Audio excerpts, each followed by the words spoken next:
Very good morning. ஒரு சிறிய கிராமத்தில் இரண்டு நண்பர்கள் வாழ்ந்து வந்தனர். ஒரு நாள் அவர்கள் வனத்திற்கு சென்று சிற்றுண்டி சாப்பிட முடிவு செய்தனர். அவர்கள் தங்கள் உணவை உண்டு மகிழ்ந்து கொண்டிருந்தபோது திடீரென்று ஒரு கரடி தோன்றி அவர்களை பின்தொடரத் தொடங்கியது. அந்த இரண்டு நண்பர்களும் பயந்து தங்களால் முடிந்தவரை வேகமாக ஓடத் தொடங்கினர். இருப்பினும் ஒரு நண்பன் தன்னால் கரடியை விட வேகமாக ஓட முடியாது என்பதை விரைவில் உணர்ந்தான். அதனால் அவன் தன்னை காப்பாற்றிக் கொள்ள ஓடுவதை நிறுத்தி ஒரு மரத்தின் மீது ஏறினான். இன்னொரு நண்பன், இன்னும் ஓடிக்கொண்டிருந்தவன், தன் நண்பன் மரத்தில் ஏறுவதை பார்த்து, என் நண்பனை காப்பாற்ற நான் ஏதாவது செய்ய வேண்டும் என்று தனக்குள்ளேயே நினைத்து கொண்டான்.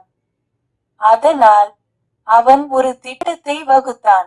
அவன் தரையில் படுத்துக்கொண்டு இறந்தது போல் நடித்தான். கரடி தரையில் படுத்திருந்த நண்பனிடம் வந்தபோது அவனை முகர்ந்து பார்த்து அவன் இறந்துவிட்டான் என்று நினைத்து அங்கிருந்து சென்று விட்டது. மரத்தில் ஏறியிருந்த நண்பன் கீழே இறங்கி வந்து கரடி அவன் காதில் என்ன சொன்னது என்று கேட்டான்.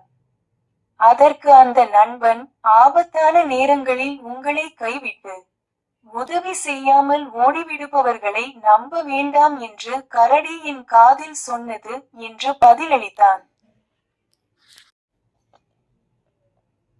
அந்த இரண்டு நண்பர்களும் அன்று ஒரு பயனுள்ள பாடத்தை கற்றுக்கொண்டனர். உண்மையான நட்பு என்பது ஒருவருக்கொருவர் எப்போதும் துணையாக இருப்பது, குறிப்பாக தேவைப்படும் நேரங்களில்.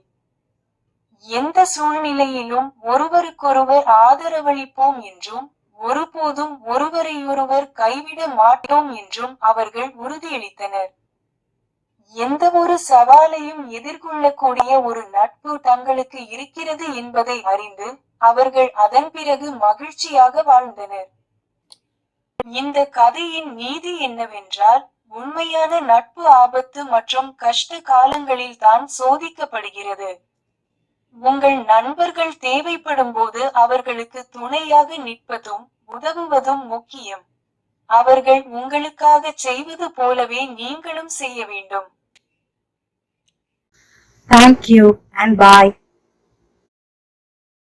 Like, share and subscribe for more videos.